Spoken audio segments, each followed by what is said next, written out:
frère et ami, s'inscrit entre Butembo et Goma avec une face curieuse et une maturité engagée entre la foi, la culture, le journalisme et la musique.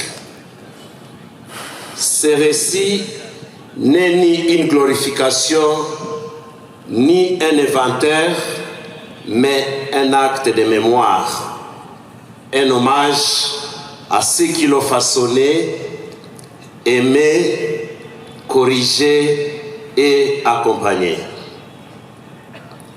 Il s'adresse à ceux qui lui sont chers et à ses souvenirs, tels que se dessine le vœu de l'illustre disparu.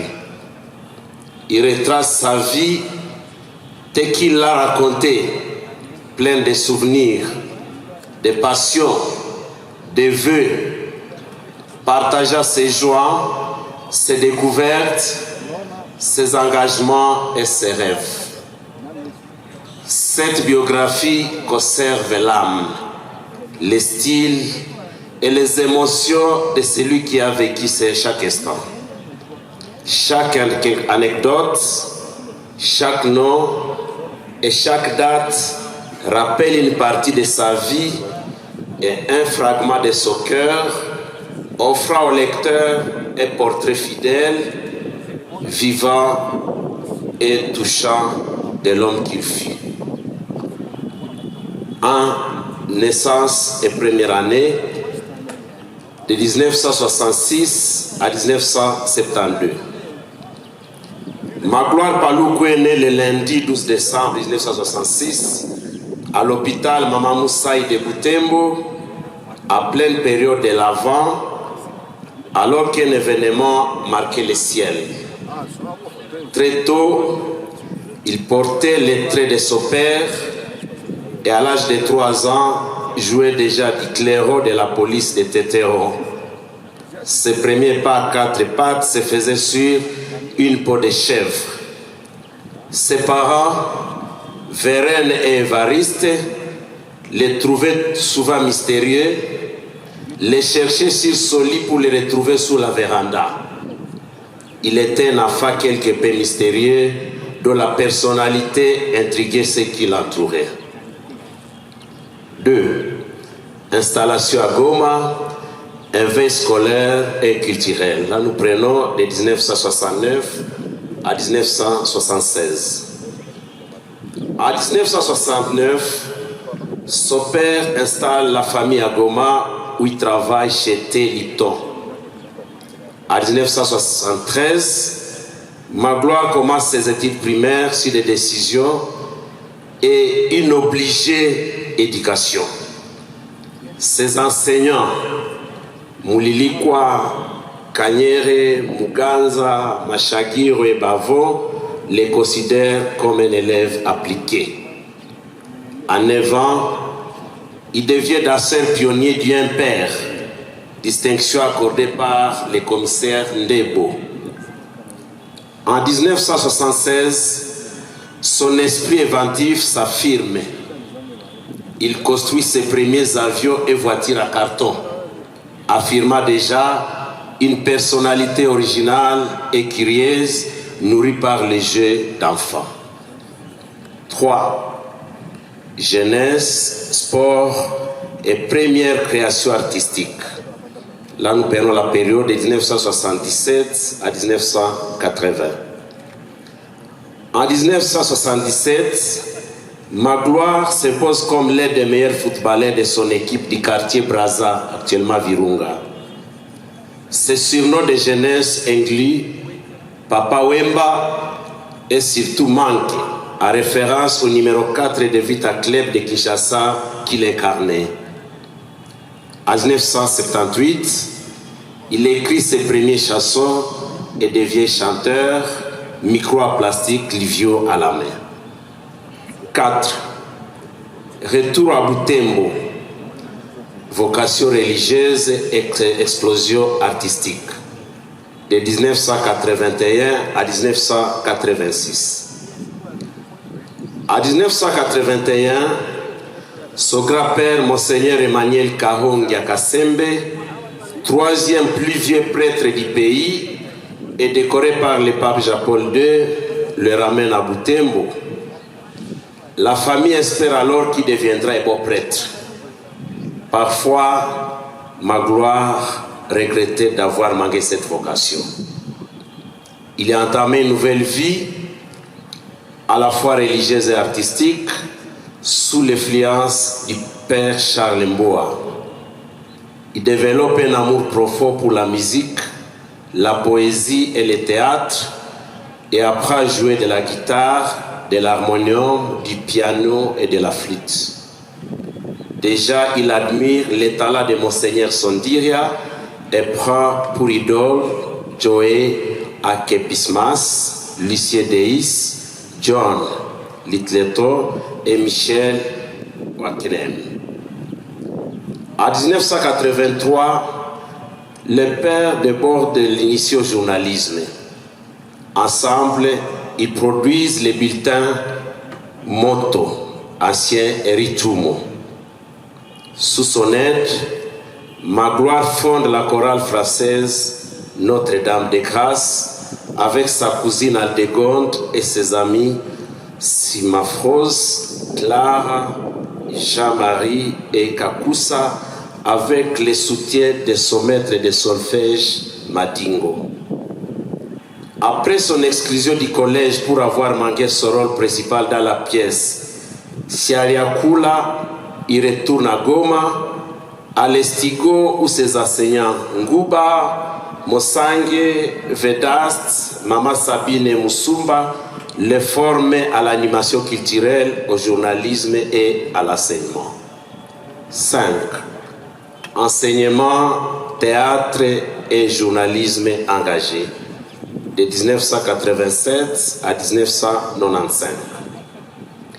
En 1987, Magloire devient enseignant au collège Mwanga. Il y crée les génies en herbe avec ses élèves, écrit ses pièces de théâtre dont Meurtre sur le boulevard Champagnat et compose ses premiers chansons à succès, Tribalisme, Les hommes loups, Dada, Baba Yako Akoué. Sorry. Il fonde le bulletin Terre des Hommes sous la direction de Nonès Mbayou et des Belges William et Monique Delers. Participa à ses premiers reportages difficiles sur la CPGL avec le journalisme de Jeune Afrique, Marie-Rose Biloa et Senem Andrea Mirado. En 1988 et 1990, il développe le génie en herbe à la Maison des Jeunes, organise des concerts avec l'abbé Oswald de Moussoni, Fao Kitsa Pole Muyayalo. C'est la gloire de la culture. Il termine son premier cycle de journalisme avec Éducatel France. En 1990, le célèbre journaliste Longo Kandakanda l'invite à lancer Radio Star, donnant ainsi naissance à la FM 90 à Goma.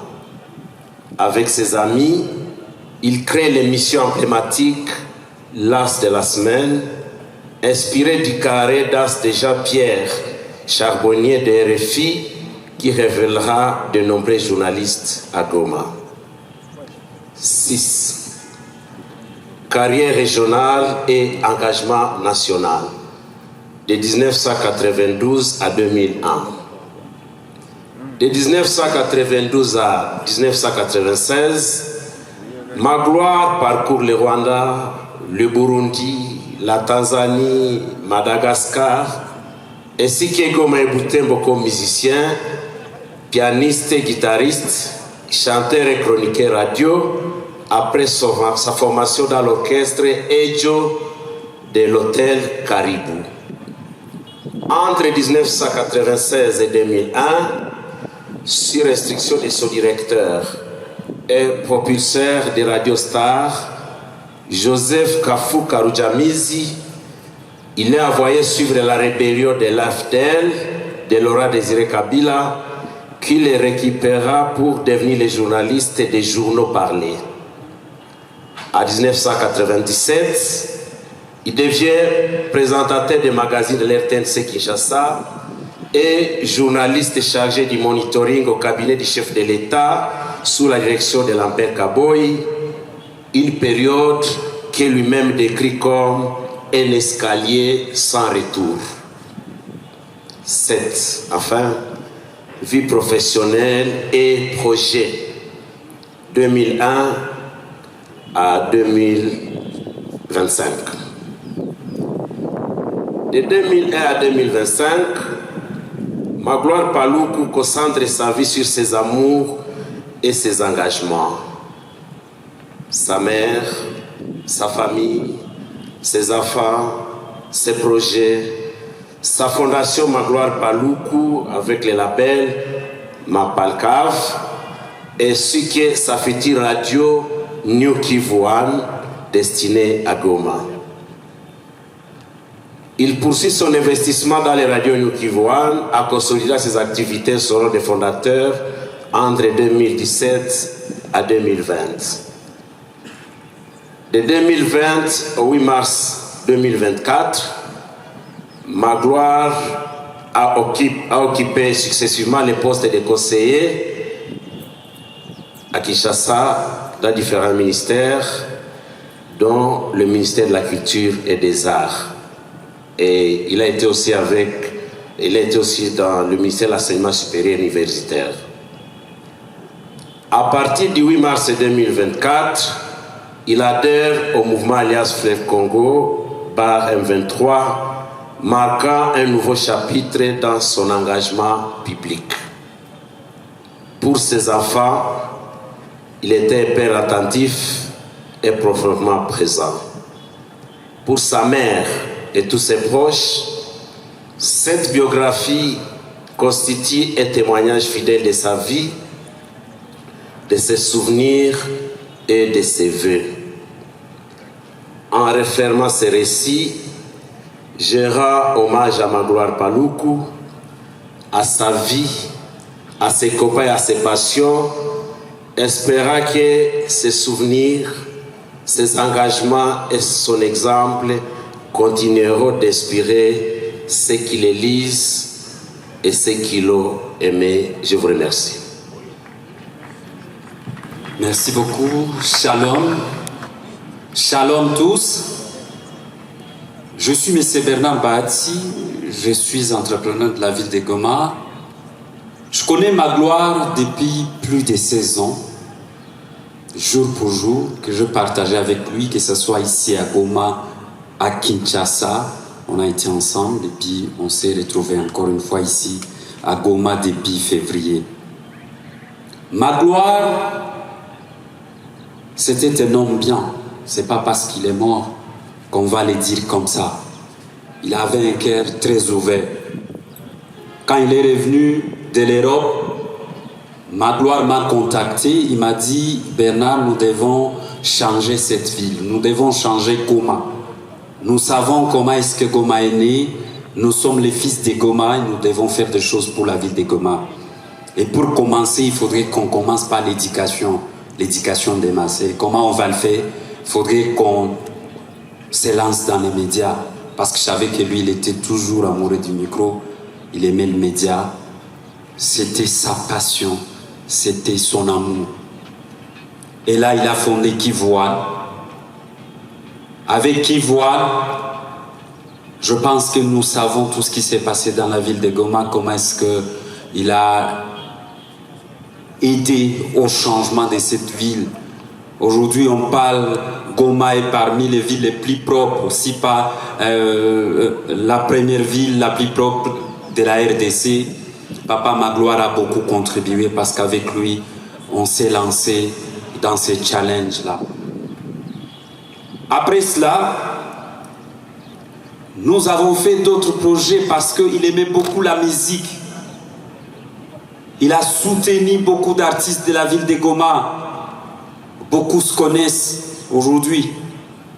Sans oublier la dernière personne que j'ai appelée avant-hier, avec qui on a fait le tour d'Ikivu, on est parti à Bukavu et à plusieurs endroits. L'artiste de Goma, Inonsa Baloumé, que j'ai appelé avant-hier, j'ai dit, mon frère, nous avons perdu un ami avec qui on a circulé partout pour soutenir la musique de la ville de Goma.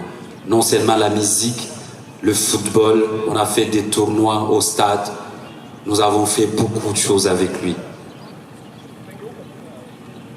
On se retrouve à Kinshasa. Bon, nous allons y arriver. Bref, je vais sauter beaucoup d'étapes parce que vous allez comprendre, il y a aussi l'émotion dedans. Ma gloire me rappelle en février. Après la libération, je reçois un appel, il n'y avait pas un bon réseau dans la ville de Goma, mais je vois quand même un numéro qui insiste. Un numéro, je dis, mais c'est qui celui-ci? Je décroche chez Ma gloire. Ma gloire me dit, Bernard, je suis à Goma. Je dis, bienvenue mon frère. Goma, c'est chez toi. Goma te connaît très bien. Karibu sana ndugu yangu. Ma gloire me dit, tu sais ce que j'aime faire. Tu sais que j'aime sensibiliser, j'aime le média, j'aime les micros. Comme nous venons d'arriver à Goma, est-ce que c'est possible que je vienne à la radio, à ta radio BFM, qu'on voit ce que l'on peut faire? Ma gloire est venue depuis février, il a fait 3 mois presque. Il passait des journées avec nous. Il était à UBFM chaque jour.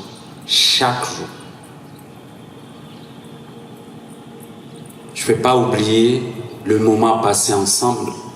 Je ne peux pas oublier tout ce qu'il a fait, non seulement pour moi, mais pour d'autres personnes. Je ne peux pas oublier ce qu'il a été.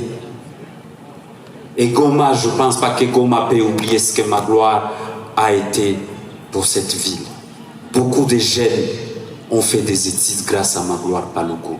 Je pense que les médias de Goma, la plupart, si pas 80%, mais je me dis quand même que la majorité des présentateurs ou des journalistes sont passés sous la formation de M. Ma gloire Paluku.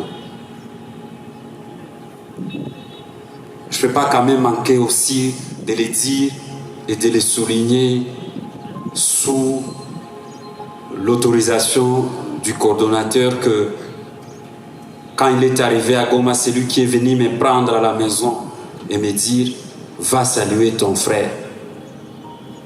C'est Ma gloire Paluku qui m'a amené ce jour-là. La dernière des choses que je vais dire quand même, je ne peux pas manquer de le dire. Un dimanche, il me dit, Bernard, aujourd'hui, du matin jusqu'au soir, je vais que manger ton argent. Je dis, comment tu vas manger mon argent? Il dit, oui, je vais passer toute la journée avec toi. Nous sommes allés au chalet. Nous avons passé la journée là-bas. Il m'a dit, Bernard, prends-moi des photos. Prends-moi des images. Prends-moi des images parce que je sais que tu vas beaucoup témoigner sur moi. Prends-moi des images parce que tu auras besoin de ça. Et moi, j'ai cru que peut-être Ma gloire sera nommée parce qu'il était dans le mouvement. J'ai dit, Ma gloire, si tu vas être nommé ministre demain, dis-moi déjà. Il a dit, juste prendre des photos. Et moi, je lui ai dit, ces photos, je vais les montrer à ton protocole pour qu'il me laisse entrer, pour qu'il me laisse te voir, laisse-moi les prendre. Je pris des photos et aujourd'hui je me retrouve en train de témoigner. Ma gloire, que ton âme repose en paix. C'est tout ce que je peux dire. Merci beaucoup. C'est très poignant. Nous allons appeler la deuxième personne qui va nous partager son moment vécu avec les défunts, le regretté camarade Ma gloire Paluku. Nous appelons M. Paulin Kibando, s'il peut s'approcher de l'estrade ici. DG, merci pour ce témoignage. Tous, nous avons un peu de Magloire avec nous. Tout le monde peut témoigner. Merci beaucoup.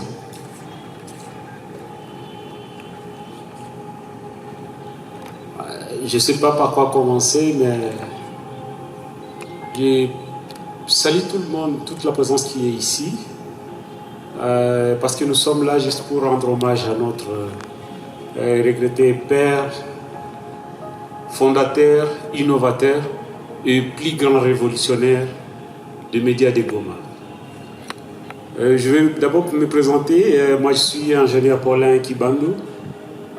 Je suis entrepreneur à Goma et mon influence dans les médias dépasse même les frontières de la République démocratique du Congo parce que j'ai réussi à faire de mon bien pour l'installation des médias et j'ai installé plus de 80% de médias présents dans la province du Nord Kivu et au-delà même de la province. Magloire Paluku a été pour moi une très grande inspiration parce que je l'ai connu quand je venais de Beni pour Goma. Et c'est à ce moment-là que j'ai compris, après l'avoir rencontré, parce que je venais déjà d'installer la radio La Colombe, et de temps en temps j'ai passé aussi à la RTLC, mais lui il m'a rapproché avec son partenaire M. Delion Kimbulungu en disant qu'il voulait faire une radio à Goma après le projet Programme Amani. Je les ai dit, et surtout lui qui était présent avec moi, qu'on va le faire même dans 24 heures, on va allumer la radio et les gens vont écouter la radio. Il n'a pas cru que quelqu'un pouvait être à Goma pour faire une radio en 24 heures et que la radio commence à émettre. Je lui ai dit, il suffit seulement d'avoir les équipements nécessaires, on va le faire. À ce moment-là, je ne savais pas Magloire Paluku. Je le voyais toujours passer dans les programmes à Mani et surtout au gouvernorat parce que j'ai travaillé là-bas comme assistant au service de communication, à la cellule de communication du gouverneur de l'époque. Et c'est après que je l'ai découvert quand on a fini d'installer la radio. Et j'ai compris à lui cet esprit de la révolution. Il voulait faire toujours ce que tout le monde n'était pas à mesure de faire. Il m'a dit la première chose, on vient d'installer la radio. Oui, les gens ont écouté la radio, mais on va faire des directs dans la ville de Goma. Je lui ai dit, bon, pourquoi est-ce que tu as pensé à ça? Tu as beaucoup d'argent ou tu as quoi? Il dit, bon, est-ce qu'on peut faire quelque chose? C'est ainsi qu'on a fait le premier direct à Goma. On a fait dans les stades de députés, on a fait au centre pour handicapés.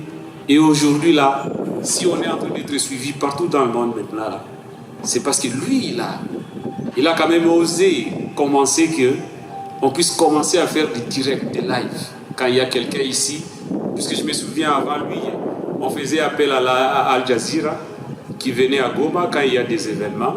On devrait d'abord contacter des Belges, contacter des grandes équipes communicationnelles de l'étranger. Mais après, quand on a fait les premiers essais, deuxième essai, on s'est dit, bon, on peut commencer aussi à les faire. Et la RTNC Goma a fait, après cela, beaucoup de directs. Et on a commencé à faire beaucoup de directs, même avec le festival Amani. Et ça a été fait par les jeunes de Goma. Et si vous voyez les directs qui sont en train d'être faits maintenant, ce sont toujours les gens d'ici. Avant, on devrait installer des antennes paraboliques ici derrière et chercher les satellites, faire autre chose. Et si je voulais parler de cet aspect-là, c'est parce que lui, il était du genre insatisfait de la révolution. Il voulait toujours qu'on puisse aller de l'avant. Et je pense que si Dieu nous le prêtait encore une année ou 2 ans, avec la plus grande révolution qu'il a réussi à rencontrer avant nous, parce que nous on était encore à Goma et on les critiquait. Et pourquoi avoir rejoint la grande révolution? Mais quand il est venu à Goma, il nous a tous mis d'accord en moins d'une semaine.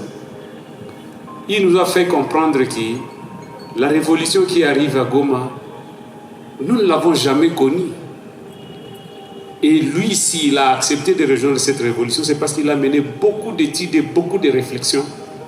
Et il a compris que cette révolution va aller plus loin, jusqu'au point où toute la République, et pourquoi pas toute personne, même étrangère, enviera venir vivre en République démocratique du Congo. On l'a cru, on a fait des tests avec lui, et on a compris qu'on ne courait aucun danger. Et qu'on était libre de travailler dans la plus grande liberté. On a fait des directs avec les coordonnateurs à l'université de Goma pour une conférence avec les étudiants. Et on a compris en face de nous qu'on avait plutôt des intellectuels et des gens qui vont continuer à rester. Si je parle de ce combat, c'est que si j'ai réussi à résister, même à rester à Goma, c'est parce que lui, il m'a convaincu et j'ai vu que ce qu'il était en train de faire était beaucoup plus juste. Je vais chuter par un point où Magloire Paluku, nous allons toujours continuer à les considérer comme les plus grands formateurs des médias, parce que comme Bernard vient de le dire, il ne cachait rien. Quand Bernard est venu, on était avec lui au studio de Radio Kivu 1 et qu'il voulait faire la radio. On a même fait un devis pour lui, disant bon, tu dois acheter ça, et on achète ça ici et là. Donc si je pleure aujourd'hui, Magloire Paluku, je pleure à un associé et une très grande personne qui a remis la confiance en moi et qui a fait à ce que je puisse aussi développer mon cerveau au-delà de mes capacités et au-delà de ce que j'ai pensé. Je vous remercie. Et mon dernier mot serait que Magloire nous a été arraché le plus tôt possible, plus tôt, quand on avait encore besoin de lui. Et qu'on espère que les combats qu'il a menés durant toute sa vie, et comme on a essayé de comprendre un peu sa philosophie, on va continuer aussi à les poursuivre à son honneur. Merci. Merci bien, cher Roland, pour ce témoignage poignant. Magloire est tombé sur les champs d'honneur pour la justice et la liberté. Et son combat va continuer. Nous allons, avec nos sentiments de respect et de différence, nous allons passer au dépôt des gerbes des fleurs. Comme je l'ai dit, avec ma déférence et mes sentiments de respect, nous allons demander aux honorés camarades, coordonnateurs politiques qui représentent de droit les coordonnateurs militaires à cette occasion, mais également les coordonnateurs adjoints, les honorés camarades coordonnateurs adjoints en charge des questions politiques, diplomatiques et juridiques, de pouvoir être